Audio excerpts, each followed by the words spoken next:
அப்படியா சொன்னாரு? நிச்சயமா அவர் மேல எனக்கு முழு நம்பிக்கை இருக்கட்டே.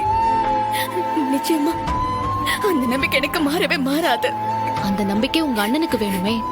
எதுவுமே பேசாம கோவமா வந்துட்டான். இன்னும் அவனை என்ன சொல்லி சமாதானப்படுத்துறதுன்னு தெரியலடி.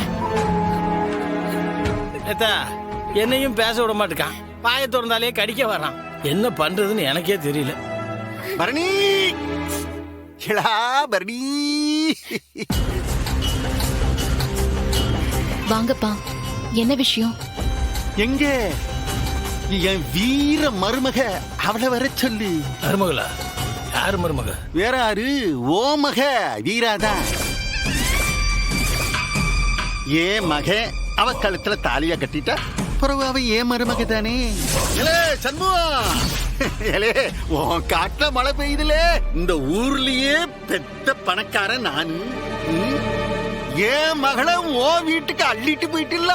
அப்பா, என்ன பத்தி நீங்க பேச வேண்டிய அவசியம் இல்ல. ஏலா, நான் பேசலினால அதுதானல உண்மை. ஓம் புருஷன் அவன் தங்கச்சிய ஊசியிலே கட்டி கொடுத்துட்டான். இப்ப என் ரெண்டாவது மகனுக்கு அவன் தங்கச்சி அதே மாதிரி ஓசியிலேயே கட்டி கொடுத்துட்டு என் மொத்த சொத்துக்கும் ஒரு ஸ்கெட்ச் போட்டிருக்கானே. அப்ப இவன் காட்டுல மழை பெய்யுதுன்னு தானே அர்த்தம். இப்போ என்னதான் வேணும் உங்களுக்கு?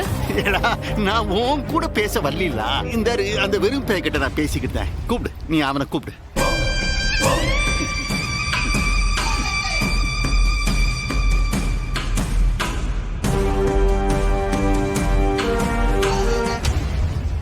வாங்க மாமனார. என்ன கூப்பிட்டிய? என்ன விஷயம்? காப்பி ஏதாச்சும் சாப்பிடுதீங்களா? என்னையா கும்பிடுதா? ஏதாவது உள்குத்து இருக்குமோ? இல்லை, எது நடந்தாலும் நான் பார்த்து கிடத்தேன்ல. என்னலே ஐசி வைக்குதியா? கூப்பிடலையா? உன் தங்கச்சிய கூப்பிடலையா? கங்கட்ட கூப்பிட. இல்லை, வீரா கூப்பிடு. சண்முகம், அவ இப்ப வந்து என்ன ஆக போகுது? சரி, நானே கூப்பிடுதேன். வீரா,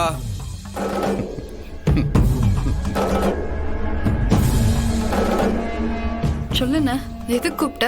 உன் மாமனார் உன்னை பார்க்கணும்னு சொல்லிட்டாரு. என்னன்னு கேளு. மாமனார் இல்லண்ண, மாமா.